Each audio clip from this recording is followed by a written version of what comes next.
does Christmas mean to you, Imani? I love What is Christmas? when Christmas. What is Christmas? Christmas is joy. What does joy mean to you? Having fun. Having fun? Like doing what? Opening presents in the morning when Santa comes at the night. Hello everyone, Christmas is about to reach and Christmas is all about happiness, fun, joy, and love. A Merry Christmas and have a good New Year. We wish you a Merry Christmas. We wish you a Merry Christmas. We wish you a Merry Christmas. Happy New Year. The tidings we bring to you and your kin. The tidings we bring to you and your kin. We wish you a Merry Christmas. We wish you a Merry Christmas. Wish you a Merry Christmas and a Happy New Year. You want to say anything? Yes. Say Merry Christmas too? Auntie Jane. 3. Merry Christmas to everyone. Yes.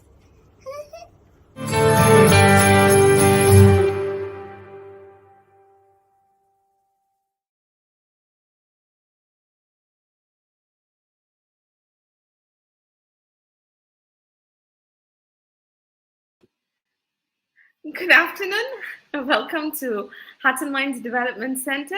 Yes, being whole, being me, and it's Christmas season. So we saw how the little ones were talking about Christmas. So what does Christmas mean to you? So today we're going to talk about faith, hope, and love. And we already have a couple of people who joined us. I know Imani is so cute. So Cheryl, shout out to you. Thank you so much, Cheryl, for letting Imani to do this. Imani, if you're there, remember you are so cute. And when Auntie comes to Srumban, we're going to sing this song together. So thank you, Imani. And Wendy, thank you very much for getting your son to do it too. Thank you very much. So those are, both the kids are Dr. Wendy's son, Kin, and Cheryl's daughter, Imani, 4 years old. So we've heard what Christmas means to them. So you don't have to be a Christian to celebrate Christmas because Christmas is all over, right? And of course, we celebrate in glamour and glory, like what I'm trying to do now. But today it's very, very special because we have a couple of special people who are joining us. I'm just going to say hello to a couple of people who have joined us. Joe Luis Moraes is here. Hi, Joe. Thank you for joining us. Pastor Pane Paul is here, guest of honor today because he is doing amazing work with Rumah Kids, and you're going to meet him today too. Hi, Reggie. Reggie says she's joining via YouTube on the phone. Yes, thank you very much. Lena, thank you very much. Thanks for joining us. Lena was here, I think 2 weeks ago to talk about her book on grief, right? So that was Lena. Lena, thanks for joining us. Cheryl is here. Cheryl is the mother of Imani, who's that amazing performer. And of course, Panir says, Mother is looking so Christmassy. Yes, thank you. Thank you very much. And Cheryl, she was so excited. Hi, Imani. Continue to get excited. We'll need to get you on the show too. All right. So without much ado, I think some of us would have seen the posting I made about Manisha. I met Manisha a couple of days ago, right? I think 2 days ago, because I was having a chat with Panir, the chairperson in Rumah Kids, because I had visited them recently, right? And, we always think about Christmas. We think about Christmas trees. We think about gifts. And these are material stuff that is exciting because as children, we all want to feel things, right? We want to be able to touch it, right? And I think as an adult, I still like gifts, right? And we all can relate to that, right? But I thought it'd be very, very interesting to understand internally what goes on for these children, for all children, but specifically for these kids who grew up in a home that is away from home. How does faith, hope, and love come together for them?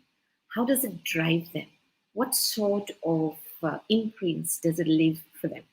This episode is really special for me because my mom, Rosaline and Tisami, right? She grew up in an orphanage. And having seen her, I didn't see her grow up now, having seen her all my life, and I grew up listening to both beautiful stories and horror stories of her experience and that she grew up. And one of those things I believe that drives me to do what I do is to remember how childhood pain, without having someone to belong to, I felt hurt my mom, and I don't think some of her wounds ever actually healed till today. So I do know that my mom's story has always resonated with me, and I want to thank Rumah Kids for helping me to do this. I'm not sure whether I'm doing this for you guys, but I know that I'm doing this for me and as a blessing to my mom, who's just amazing.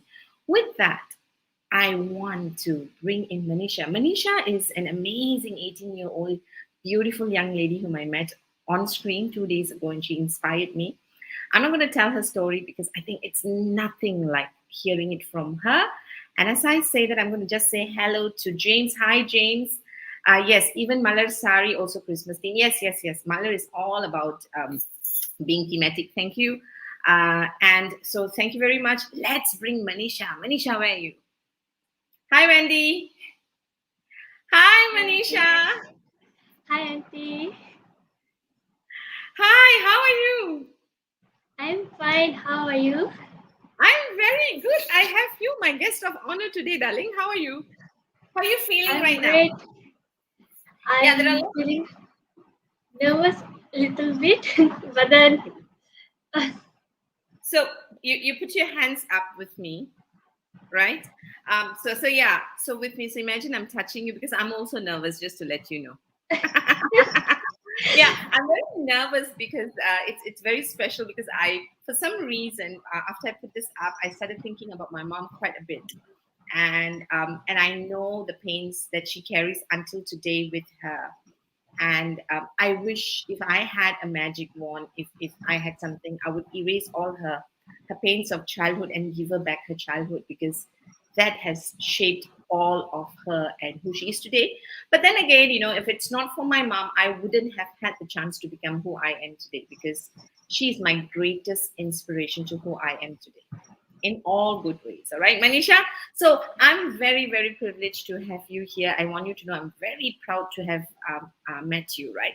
But so tell us, Manisha, tell us your name. Tell us, how long have you been at Rumah Kids? And tell us a little bit about you.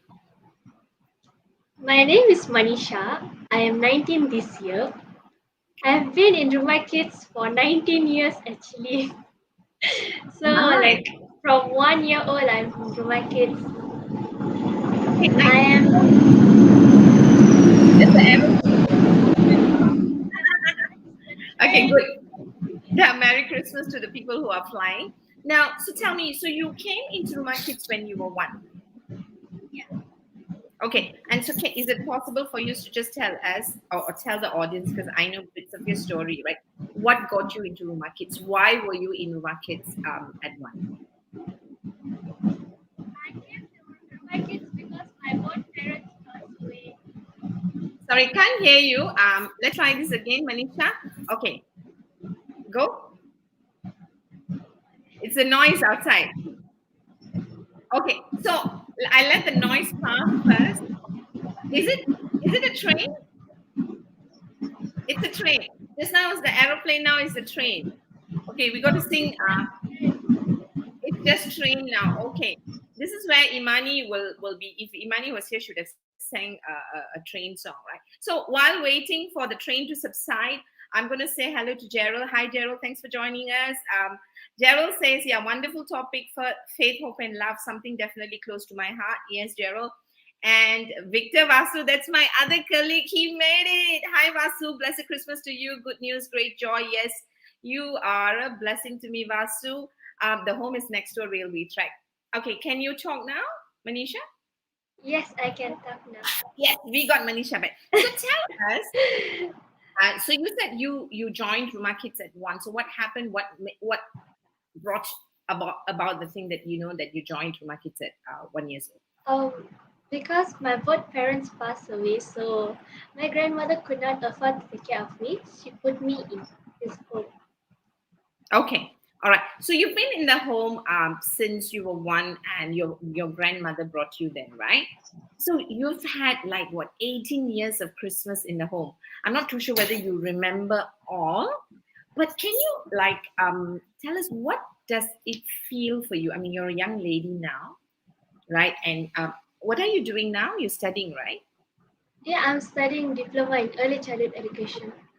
Okay, so you did diploma in early childhood education. It's fantastic because you've got yourself so far, right? Being very, very independent, right? So why did you choose to do diploma in childhood education? To be honest, diploma in early childhood education wasn't my dream, but then I wanted to be a teacher. So I didn't know should I be a sports teacher or child teacher because I had passion for children as well. I always helped in Sunday school at our church, like with the nursery students. But then I didn't know that I can. I'm in. I didn't know I'm capable of doing early childhood. So I was praying and asking God, should I do sports science or diploma in early childhood? But I got the answer for early childhood, so I went to early childhood. Ah, nice, nice. Cheryl Vita says, "Come, come, I mentor you." She's a teacher, so don't worry. Cheryl is already ready to mentor you. So I love the part you said you're not sure, but you prayed about it. Fantastic, and you heard the voice and you decided to do early childhood. But what you were clear is that you love being with children, correct? Yes. So tell me, what do you love about children? To the children, to be honest, right? Not every children are naughty or miss. They just get excited, and then sometimes if they see new things, they get excited, and then they start start to do a lot of bad things lah, like touching things, taking the things, staring. So I cannot say children are naughty, but they are very fun to be with them. You will feel even though they make a lot of noise, but with them you can feel like you're having a lot of fun, even though you have a lot of problems. All your problems are like fly away. Nice, nice. What were you like as a child? So, in your growing years, I'm sure you would have met a lot of people, whether within the home or visitors who come from outside the home, right? So, when you were a little kid, what do you remember people saying about you? Did they think you were naughty or were you nice? The Both. truth. I think it's both. I think it's both because sometimes I'm also like this children that I also like to take things when I feel so excited. I take and then I play with it. Sometimes I don't notice that I'm going to break it, and after I break it, I start to be like afraid lah because later I will get scolding. So Okay, so Manisha, how did it feel? I mean, of course, we all like compliments. We all like to be caught doing the right thing, right? So when you do something wrong, you've broken something. I've broken so many things, all right? And growing up at home, I can tell you, like, I probably broke the more things compared to my brother, right? And I mean, I would get punished, but that's not the point. So when you're growing up, right, even if I break things, if I do what is considered naughty, even though I know my mom is correcting me for the right reasons, it still hurt. But when you were growing up and you did things that, for me, what I consider as normal, because things will break when we are children, right? Even adults break things. So when you do stuff that is normal for a child, and then you have people labeling you negatively, how did that feel growing up? it hurts. I mean, it literally hurts. Yeah, it hurts. And how did you, so when that was said, right, how did you recover back in your growing years, to remind yourself as a child that it's okay? What did you say to yourself? Do you remember? Not really. But I Okay. think so.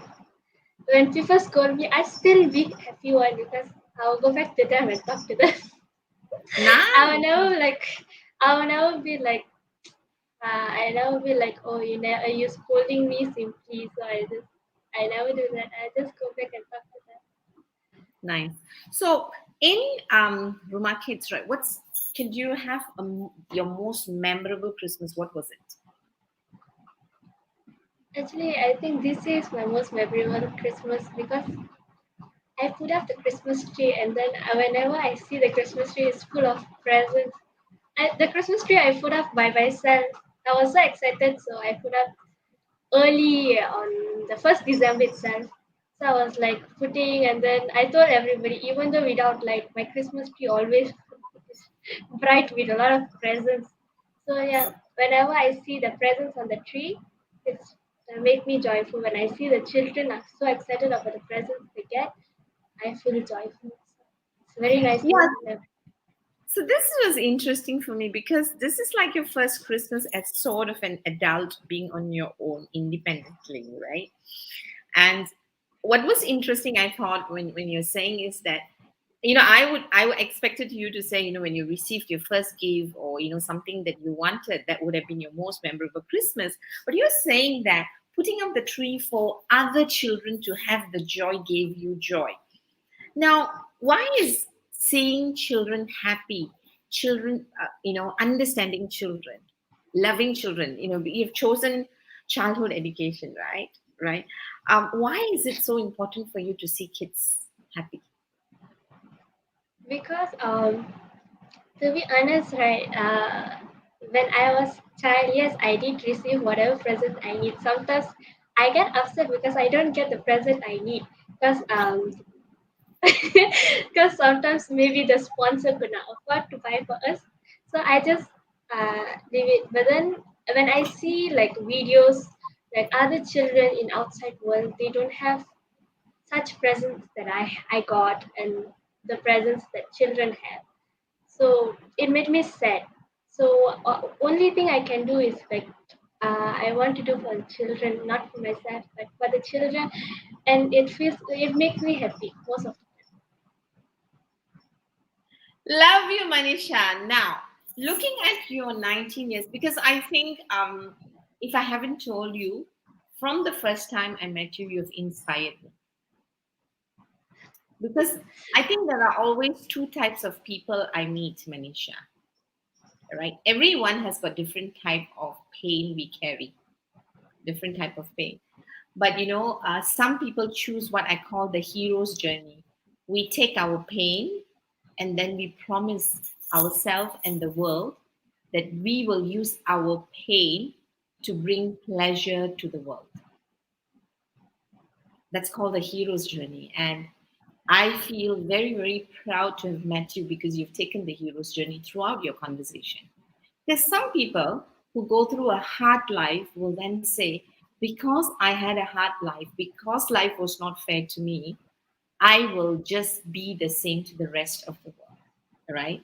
And I want to thank you for choosing the hero's journey because it is not an easy journey to take your pain and then say, you know what? Because I know how painful this is, I will see what I can do to wipe away that pain in the world. And I'm sure, Jesus is listening somewhere. I must say that, he must be, singing or clapping somewhere because Manisha is here.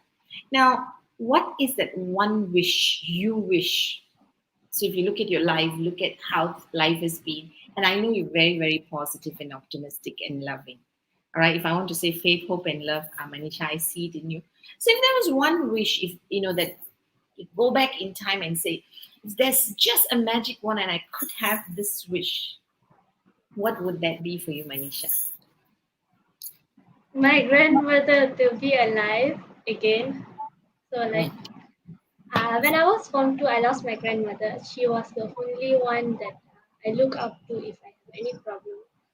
Yes, I do stay in home, but sometimes I feel like it's very nice to tell to my grandmother because uh, she's my blood.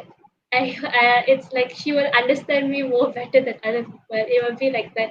So when I lost my grandmother, I was so down. I mean, like I nearly got into depression. So I left her like nobody in this world, and then she suddenly went away.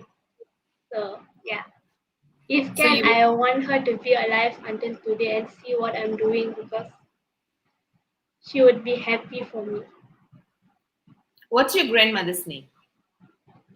Pariyamma. Periamma. Do you have Periamma's photo? Can you show us who's Periamma who loved you so much? I'm sure she's somewhere around you watching you and being very, very proud of the person you've become. But show us who's Periamma so that we know who's Periamma.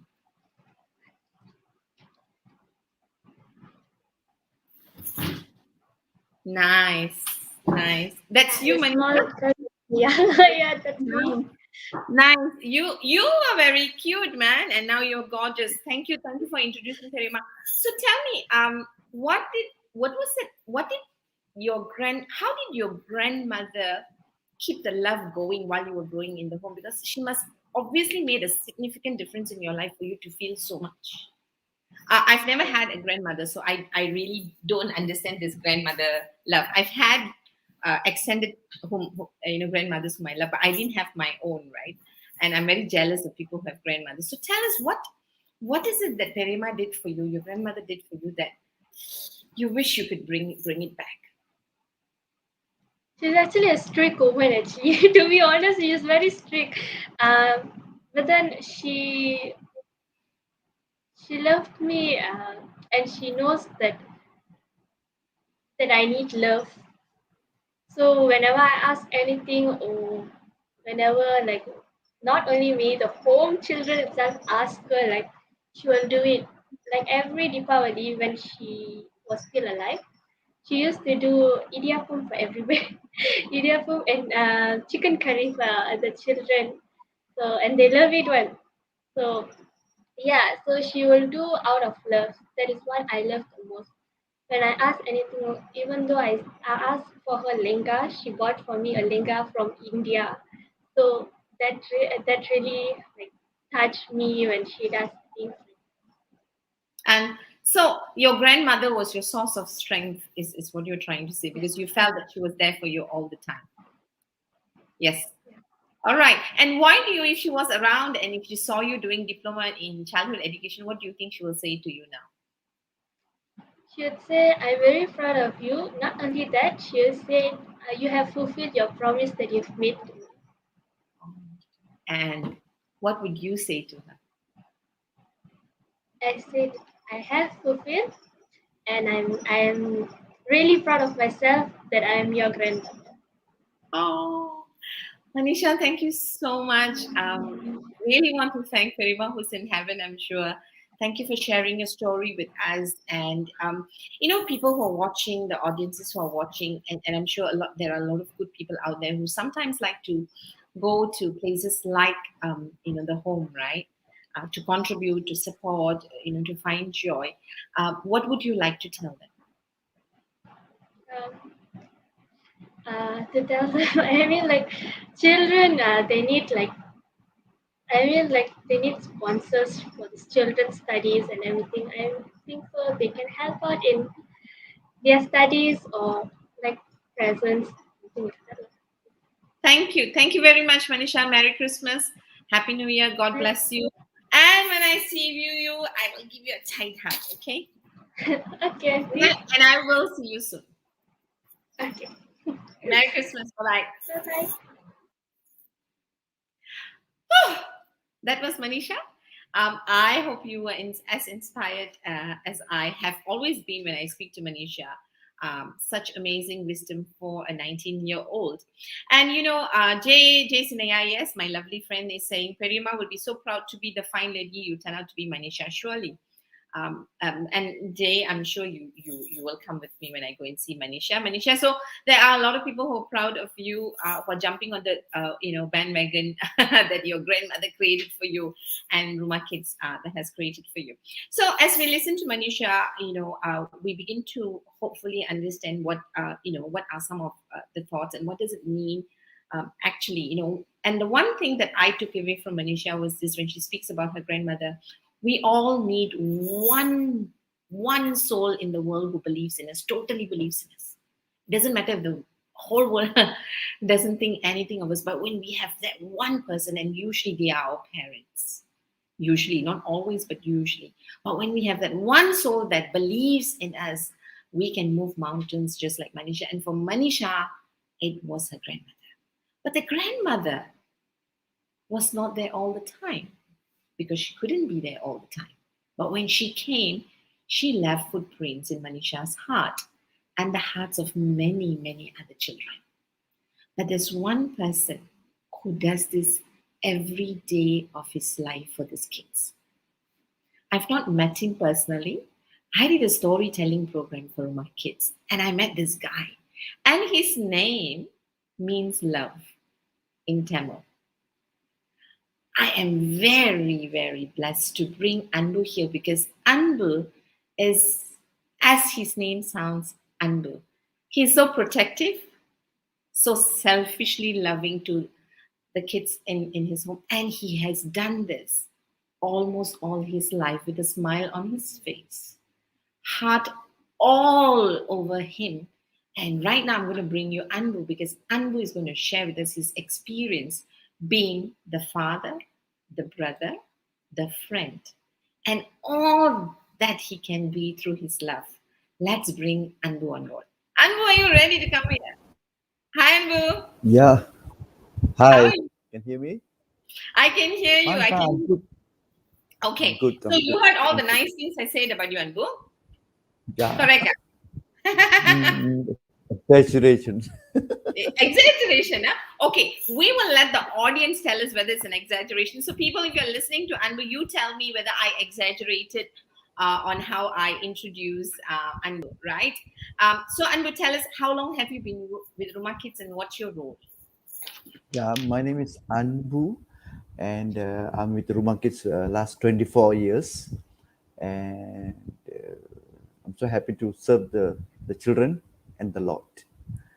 Okay, so 24 years. Yeah. You are Yes. 36 years. I mean, that's Yeah. how you look. No. Okay, no?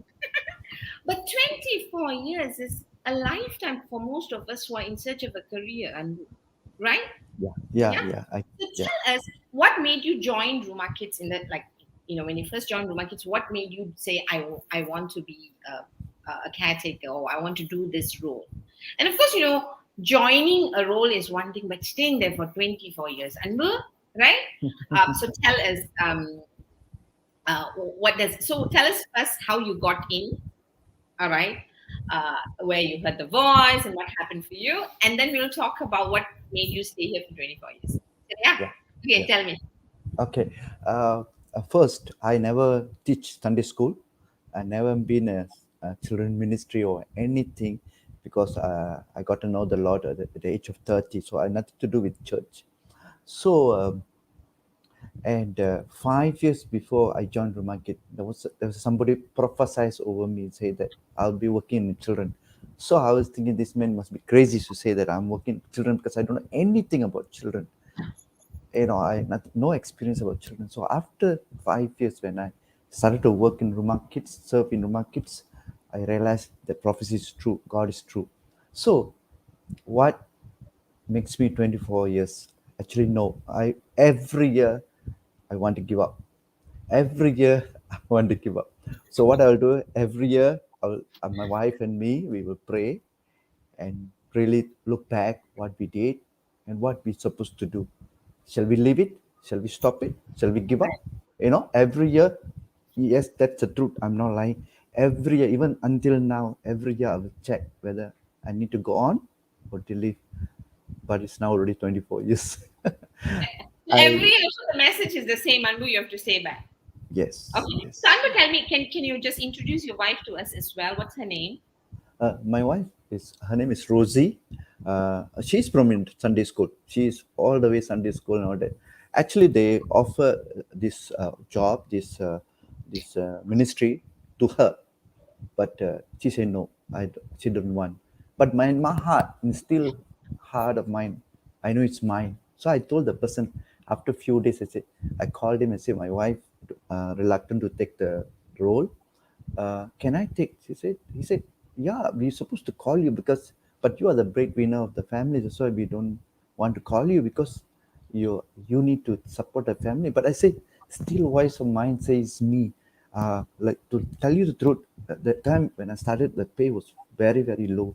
I asked for 2,000. They willing to give me 1,000 ringgit, but my commitment is more than 2,000. But the voice of calling and the desire to serve children that was very very strong. So I say, I never mind. I work with a low job and low pay, and I joined. Yes, struggle. 2 years I was really struggling financially, but yet the calling was strong and desire was strong. I went through a lot. I mean, my family side, I mean, financially. But today, after 24 years, I will always say no regrets. Not at a 1%, I regret joining. I was offered many times good jobs. My brother-in-law in a very high position, he was able to give us.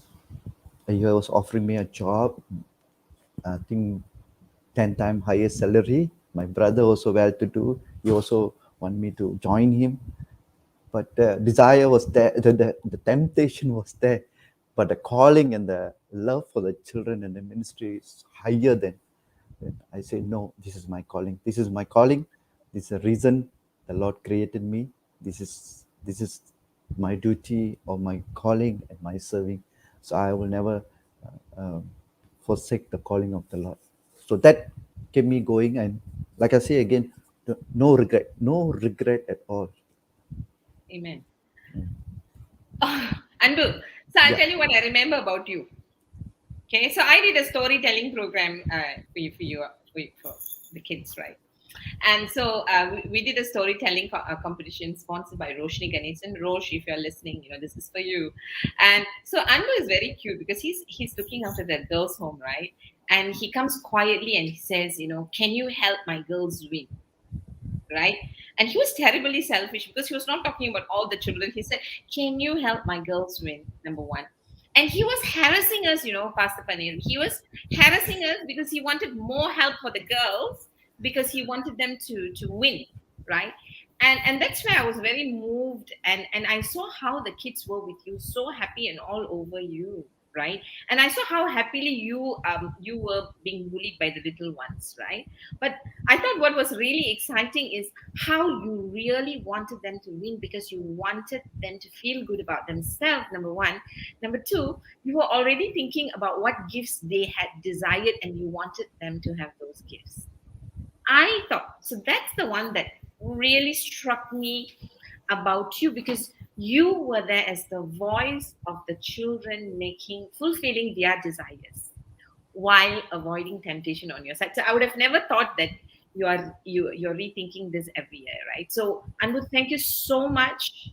I know it thank you is nothing, but I really want to thank you because when I see the children in Uma Kids, I can see how much they are loved and the one ingredient we all need, right? Having said that, you've been in Rumah Kids for 24 years. You would have seen children like Manisha, from a very young age and, growing up, and all of that and leaving, right?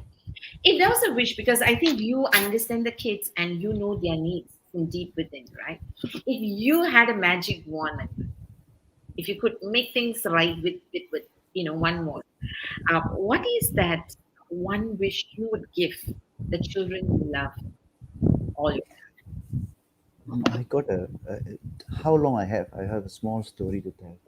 tell a long story, never mind. At the most, we won't have the next speaker, Pastor Panya. Yeah. Okay. The one wish I wish is uh, they the families at the end of the day is a family, father and mother, like Manisha, father and mother. If they were there, she wouldn't have come to this situation. You see, I mean a family, intact family. That's what I want. That's what I wish for. That's why I pray for intact family. Today, every day when I pray, I say there's a child born. I will note the date, year. Few years after that, the child will come to the market. I'll remember the year. I say, oh, this year I was praying. I was praying for people, and I know a child is born. That time, the mother and the father would have cuddled the baby. But after 3 years, it is my hand. That pain in the sense of the mother and father would have cuddled the baby and say, "This is mine." After that, something went wrong between the adults or family or anything. The child, it is in me. The way the child come into the home, it's very sad. The way they cry. Or sometimes my caretakers will say, "Don't cry, don't cry." But I say, "No, let it cry."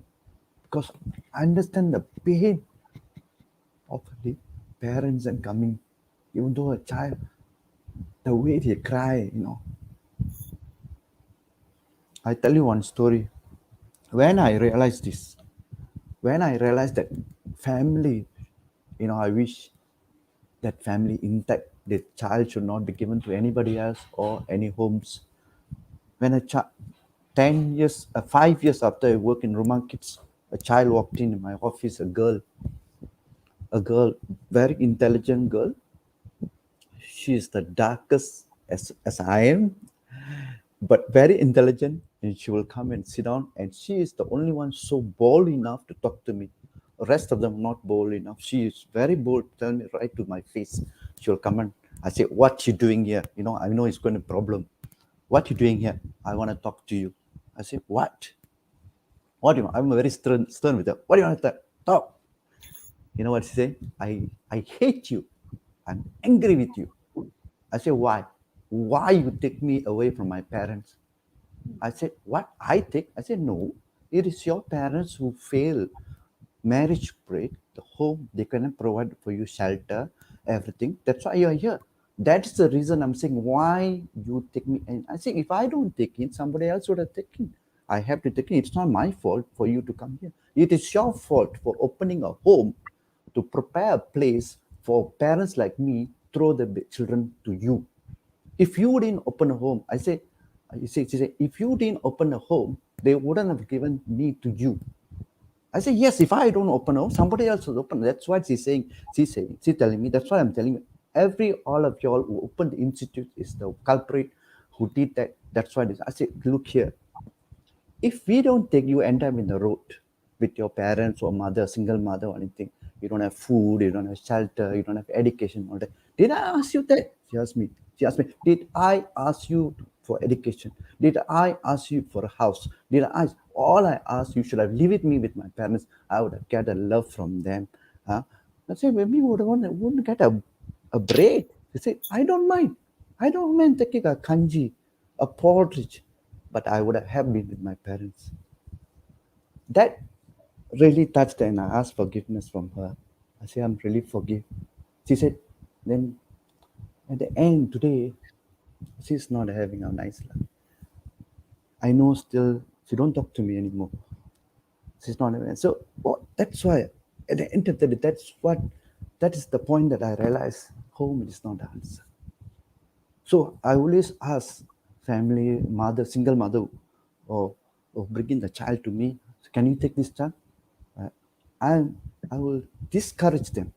I always discourage the mother. Say, don't put in a home. Can you put in a babysitter? She say, can. Take back. I advise her, don't put in another home. I have done that. And many of my church workers don't like me because wherever they bring case, I reject. Because their mother can take care. It is just sometimes some mothers, out of problem, they try to take a shortcut. That's my wish. That my wish is that the family intact, the parents intact, and they will raise up the children. So that you don't have to continue doing this call, Anbu. Huh? Okay, Anbu, thank you so much, because I think the irony is you are there in the shoes of how the parents can't, one of the parent can't, and your wish is for all families to be intact, for children to grow up with the parents. And we all know that's the call of nature, right? The way we come into the world. But the fact remains is this, right? And the thing is this, right? the assumption behind what you're saying is that if children are with parents, parents will love them. But we also know not all of them are capable, which is why perhaps God chooses and sends them to a place where they can get love and have a caretaker who is love. Yeah, your question was, and I have a what? I wish, yeah. So it's an irony, right? Like, because you know what you want to give. So because you understand the pain of the children of wanting to be home and to have a place to belong, right?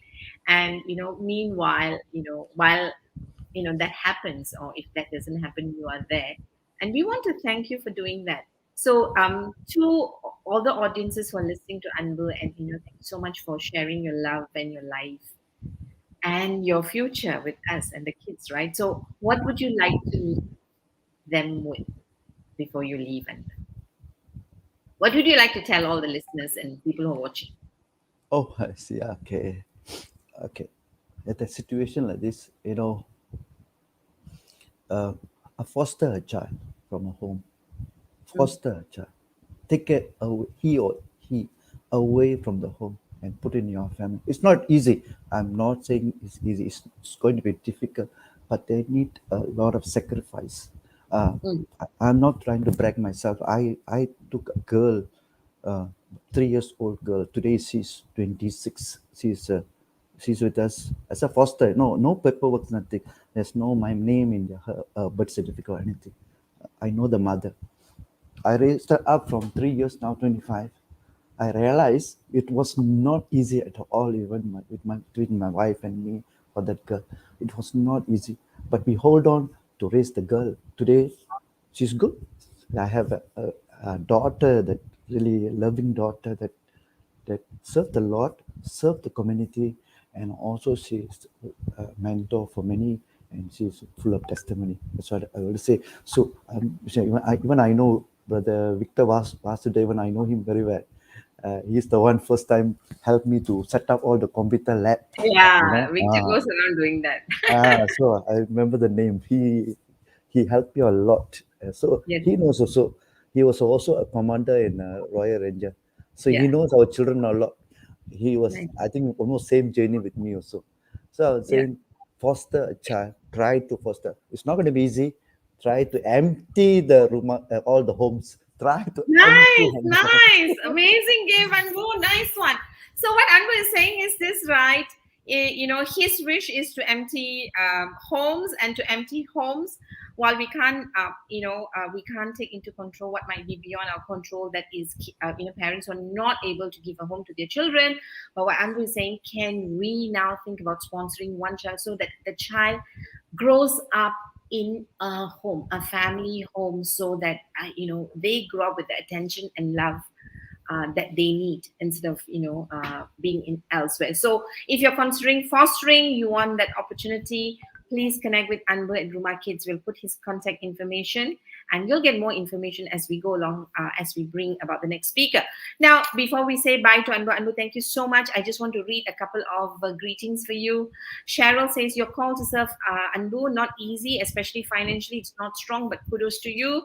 Victor Vasu says, Anbu, you've been a blessing to the children at Rumah Kids.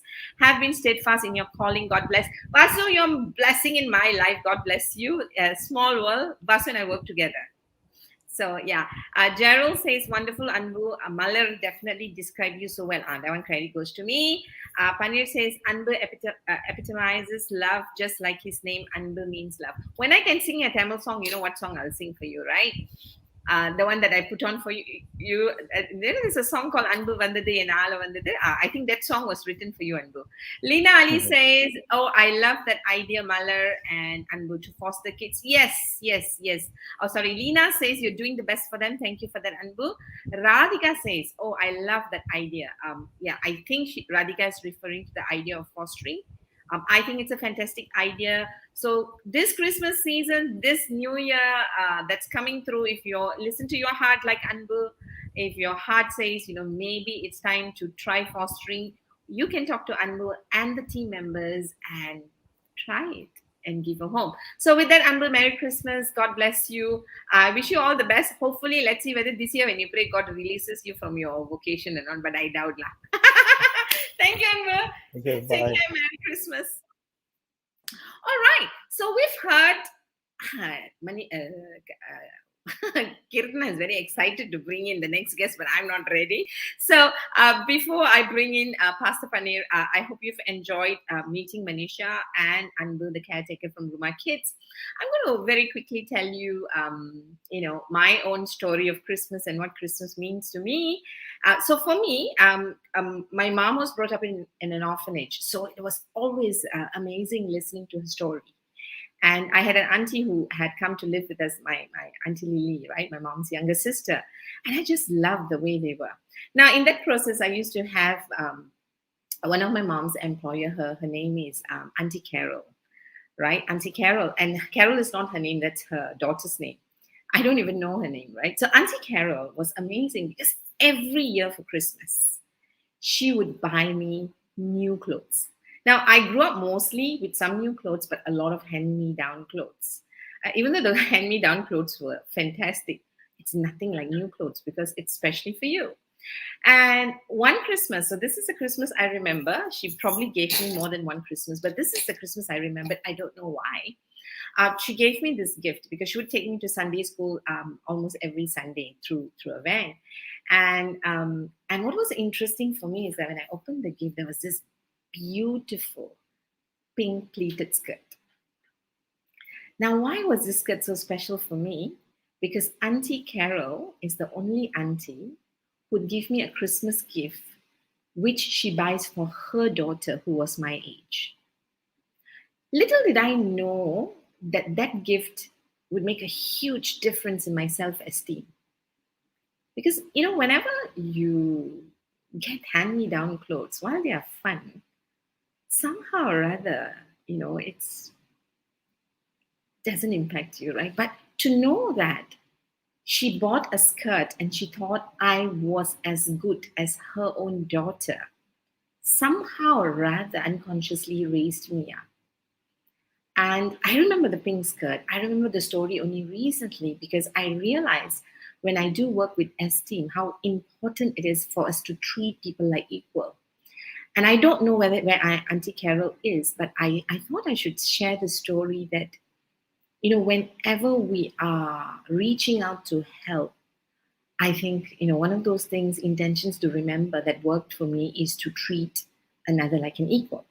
But more than that, with that skirt, she gave me a book. And in that book, there was a story, the story that anchored my life in many ways. So why do I like the stories? I'm going to just tell you the story before I bring in Pastor Paneer, right? This story has resonated with me for a long, long time. So I grew up in Buntung, among drunkards and alcoholics and drug addicts, right? And growing up there, people seldom call me by my name. They used to call me alcoholic's daughter, which I didn't quite like. But never mind. So when I read, I was looking through the short stories that Auntie Carol gave me, but this one story that stuck on with me. This story happened in US, and there was this little black boy, all right, who knew there was a fun fair. And he went to that fun fair quietly without his mother's knowledge. And he went and he looked around, scanned around. He couldn't play any of the games because he had no money. But his eyes were attracted to a white uncle who's selling balloons. And this uncle had a very interesting marketing strategy. What he did is every time at an interval, he let go of one balloon. First the red, then the white, then the yellow, then the blue, then the green. And this boy waited because every time one balloon went up, kids will gather around him, get excited, and buy the balloons. And then when sales are down, he'll let go of another balloon. And this white uncle has been watching this little black boy, wondering what he wanted. When the white uncle was almost done for the day, he decided he was going to go home, wrap up. But he remembered this little black boy, and he looked at him and he said, "Young man, come here." And the little boy went. He said, "So, do you want to buy a balloon?" And the little boy said, "No, not really." And he said, "I could give you one. You don't have to pay me, son." And the little boy said, "Well, I'm not here. My mama says you don't take things for free, and I don't want a balloon. And uncle said, but I'll give it to you free. I'll tell your mama it's a gift from me. I'm going to wrap up and go. He said, no, I'm not here for a balloon. And uncle was puzzled. He said, so why are you here? You've been staring at this balloon for so many hours. And the boy said, well, sir, you see, my mama says, we're blacks. And here, if you're black, you can't really go up. Yeah. So I was hoping that you'd let go of a black balloon. And he said, the uncle said, black balloon? Yeah, I was hoping you would let go of a black balloon because I just want to know whether it can go up. The uncle looked at him and said, let me show you. He digged and he found one black balloon. And he put it up. And it went down. And this little black boy looked up and realized that the black balloon did exactly what the other colors of balloon did. Go up. And the uncle looked at him. The white uncle looked at the boy and said, son, remember this. What makes the balloon go up is not the color of the balloon, but what's inside the balloon. It's my favorite story because whenever I grew up and whenever people around me tried to remind me how rotten I'm going to turn out because of my background, I knew I am the black balloon and I could go up just like all the other balloons. And I'm very grateful for the white uncles in my life who have helped me to believe that. And right now, I want to bring you one uncle, Pastor Panir, all the way he likes to be humbly called Panir, who is out there to help the balloons, the black balloons, through Rumah Kids, help them to find who they really are, believe in themselves, know their worth, and find the space that is theirs from the point of birth. So, my friends, I am so glad to bring you Pastor Panir. Are you ready, Pastor Panir, to come on here? So I need to call him Panir. Hi, Alia. Good to see you. Hi, hi, Malar. I've been waiting an hour to chat with you. It's been an amazing show so far. Thank you. Thank you for coming. Thank you for always being in touch with us. And I think what I love about you, when I follow you on LinkedIn, is that I've not met you actually. Right? I haven't met you. Oh my God, I haven't met you. Okay. So what I love about what you're doing is that you are looking at the well-being of kids. So Panir, tell me a little bit about us and what you'd like to do for Rumah Kids this Christmas onwards. All right. Thank you for having me on the show, Malar. I really appreciate it. So Rumah Kids is a place for abused, abandoned children. And right now we are caring for from a 1-year-old baby Ruth all the way to some of them are 18, 19, 20, because we are now helping them to continue in Rumah Kids till they get at least a diploma. So, rather than leave them, ask them to leave at 18, which is the mandate from the government, we actually allow them to stay on for a few more years till they get a diploma, at least so that they are better equipped. So if you ask me, what will I wish for this Christmas for the children? First of all, I want to thank all the donors and supporters out there. A lot of them are from the LinkedIn family. It's amazing how so many have rallied around Rumah Kids, and the children have been blessed with so many presents and gifts. Thank you all from the bottom of my heart. I really thank you.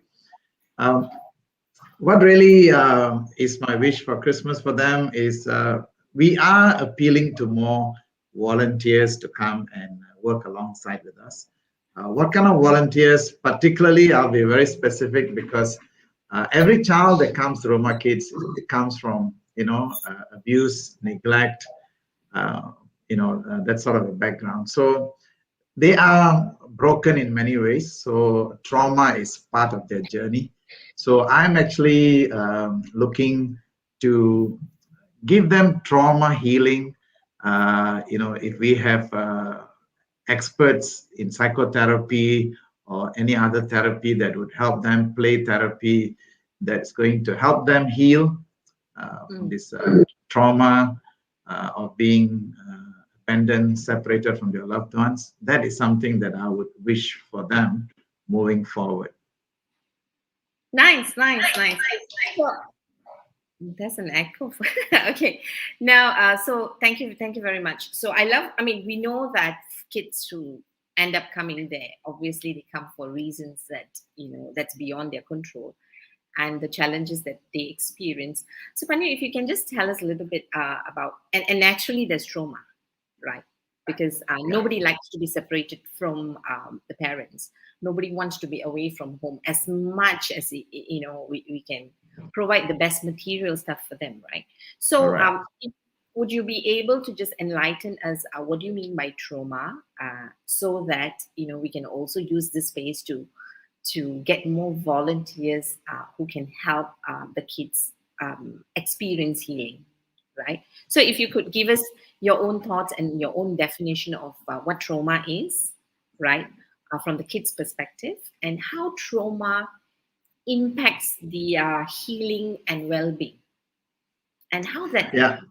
Yeah. So tell us a little bit about that. Thank you. So I'm not a specialist in any form to sort of define trauma, but then what I can tell you is the effects, right? The symptoms, what we see in children. I think primarily it goes back to being disconnected, because we are all born to connect, right? Right before the child is even born, the child is bonding with the mom, right? And that connection is what the child seeks for and longs for. And so when that connection, the bond is broken, whether as a baby or some of them come to us when they are 6, 7, 8 years old, so they have experienced some aspect of family life, mother's love or grandmother's love, and then a decision is made to put them in our home, right? Whether it's a child that's rescued by police because of an abuse case, or whether it's because of a domestic violence situation where the home is unsafe and the mother decides to leave the child with us. So they are suddenly disconnected from their familiar surrounding, the source of love and attachment. So that, I believe, is a source of trauma. And that in later life, you see, they exhibit behavior where they get angry, they go into a rage, which they cannot explain. And then certain actions or certain words tend to trigger that emotional response in them. And so that affects, their relationship with the other children in the home, affects their relationship with the caregivers. Caregivers get stressed because they don't know what to do with this child. They're suddenly throwing things, not willing to listen, is rebellious. And so rather than label the children as difficult children, we want them to go for counseling, therapy to get healing so that they can progress better with studies and other aspects of life. Nice. Thank you very much for that. So if you can just enlighten us a little bit more, right? You would have seen kids grow with trauma, right? Any form of pain and brokenness is trauma. So what is trauma for and one may not be one for the other, but the fact that you are taken away from a space to belong, right, and to be put elsewhere is already trauma. But we recognize that. But having seen children grow up without the emotional well-being, because I think the first thing that we all tend to look after is the financial or physical well-being, which is fair, right?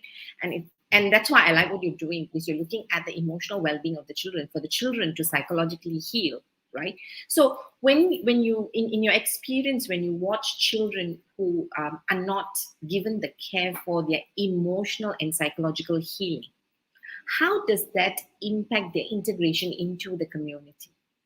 How have you seen that impacting their integration into the community?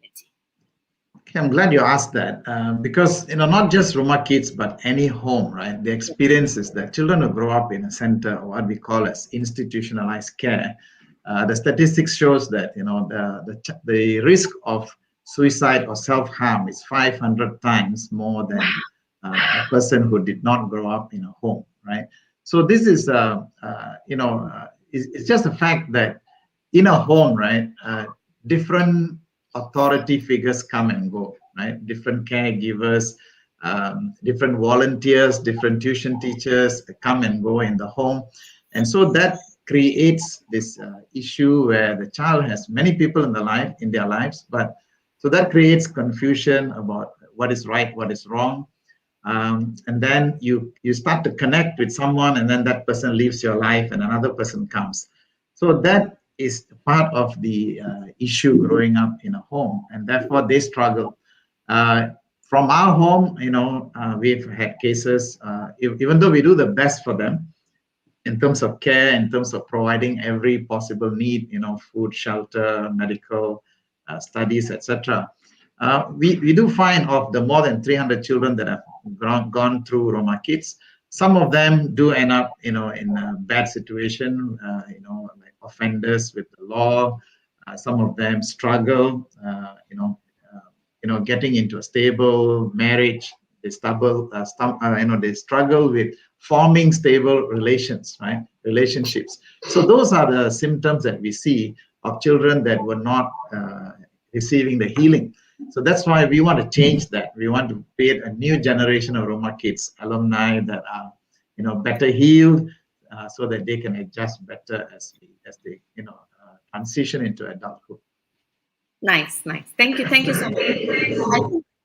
I think we all recognize that, right? Not just with children from institutions, but generally human beings who are disconnected, and who are not connected within themselves and the relationships around. And I could be coming from a family, but if I don't have healing myself in the brokenness that I'm experiencing, we know psychological health is affected, and what more when kids who are directly affected by trauma it's what you're saying.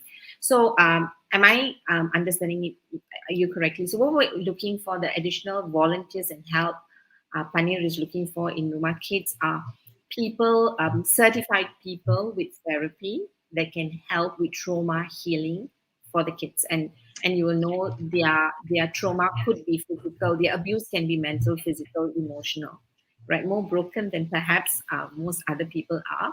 So we want to have help so that the intervention is given to them early, healing happens early, and hopefully, that would help them to grow up as wholesome individuals like Manisha, so that they can create a good, grounded future for themselves moving forward in all other relationships. Because when you come from broken relationships, it's very difficult to learn how to have functional, positive relationships in other aspects of your life, right? And we know that in all aspects. So Panil, you also said that if you're a therapist and you're a certified therapist, please offer your help, offer your services. You could offer your services. You could also, if you feel like you're not a therapist and you want to contribute to the well-being, you can sponsor therapy sessions to these kids. Right. Absolutely. Beyond this too, is there anything else people can do as a Christmas wish or a regular gift to the children in Rumah Kids and foster, right? Because Anbu mentioned foster. So maybe we can spend. I know it's 1:05, but I'm sure people will be patient. It's Christmas Eve. Is it possible for you to tell us, because I think people tend to be more pro-adoption because we want to own the kids, right? We don't want kids to be taken away from us. That I understand, right? But fostering sometimes seems a little bit kind of a risk to the heart, because you're going to give all your love to a child who might be taken away from you, right? So what are some things that you would like to enlighten the people who might be considering fostering here, Pani? Right. So we are actively pushing for foster care in Malaysia. But as we speak, there's no clear guidelines yet from the government. So we are working closely with the welfare ministry to see if they can come up with guidelines that are appropriate to enable fostering to be organized in a more structured manner. So it's still early days, so anyone who's keen can register with us, but then once the ministry gives the guidelines, we can move forward in that process. As for how people can help us, usually, we appeal for donors and volunteers. And we have a website, rumahkids.com. It's as easy as can be. It's just rumahkids.com, all one word. And there you will find different ways of helping us financially. One of the ways that I like to request people to consider is actually to become a monthly donation partner, right? Where you commit a certain amount every month and we charge it to your credit card. So you just sign up once and you forget about it. And once a year, we'll give you a tax exempt receipt. And then you get a tax exemption from the government. So you help yourself and you also help the kids of Rumah Kids. And it gives us a sustainable cash flow so that, we can plan for the future of these children more confidently. Thank you. Thank you, Panir. Thank you very much for all the information, and thank you for coming on the show and giving us the resources to peek into the children's needs. So, wishing you a very Merry Christmas. I'm just going to read some comments before we all gather together and say goodbye to everybody and wish everybody Merry Christmas. Merry Christmas. Yeah. So James, Lena says, Auntie Carol is wonderful. Yes, Lena. And this story just shows how a simple gesture can mean so much to others. Yeah, we underestimate the power of love and kindness. Lena, thank you very much. James is having fun because I made you wait for an hour and he calls you uncle. Gerald says, amazing story, one that many must hear. Thank you, Gerald. And Radhika says, perfect intro for Pastor Panir. Yeah, the man who raises the black balloons in my kids. And James says he likes the story. And my friend Alia Karen is here. She says, Christmas blessings. Alia, God's blessings to you as you bring Christmas joy where you are right now, as I know you, right? So with that, today is the 24th. I wish everybody a very Merry Christmas. I will be back next week, but next week for those who are tuning in will be a little bit different because I'm getting to be in the hot seat where two of my friends, I think, are planning to ask me the questions that they've always wanted to ask me in public. So it's going to be a banter week for the 30th. So if you want to come and taro me with them because they're waiting to taro me, you just join them. I don't know what the heck they're planning. But that's a plan. So Alia is one of them. So if you know Alia, you know how challenging her question is going to be. So next week, Friday, it would be, I think it's going to be being whole, being me. I don't know whether I'll be whole or broken by their questions, but come in, join me and save me and ask me the questions if you had questions to ask me, or put in your questions and PM me so that I can answer those questions. But we're going to have a lot of fun, I hope, next week. As we do that, I would love to thank Manisha, and as we bring her back again, Manisha and Anwar and Panir. And the very special person that I want to thank is the lady who is hiding, and I expect her to come on camera now. Her name is Kirtana Ravindran. Yes, this is the young lady who's, if you see anything nice that's happening on screen, it is Kirtana. She makes me look gorgeous, beautiful, and look professional all the time because she is my backbone. And it's really special because Kirtana is one of those who lost her home during the floods, right? And she is an amazing role model for me to know how to pick up your pieces on your role and smile and do your job because that's your call. So Kirtana, Merry Christmas. Thank you for keeping the camera on. Yes, behind that beautiful smile, that there are a lot of challenges, but that's how she inspires us. So I want to really, really thank her for this whole Being Me series is actually on her shoulders. So with that, it'd be wonderful to hear everyone say whatever they want to say. We'll start off, Manisha. Manisha, anything you want to say to everybody? Thank you everybody for coming and commenting.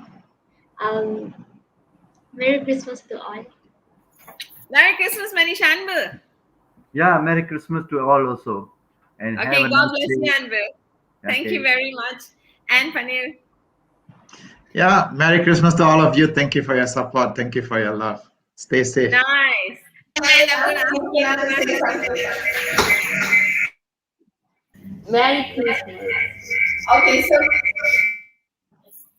Kirtana is real. So now you saw her photos. Now you know she's a real person. That she's she's a real person. So Merry Christmas, everybody, and I wish you all the best. And I will see you next Friday. Whatever it takes, whatever that's going to happen, I'm just going to have fun. See you next Friday. Till then, enjoy, be merry, stay blessed, stay safe. God bless. Bye.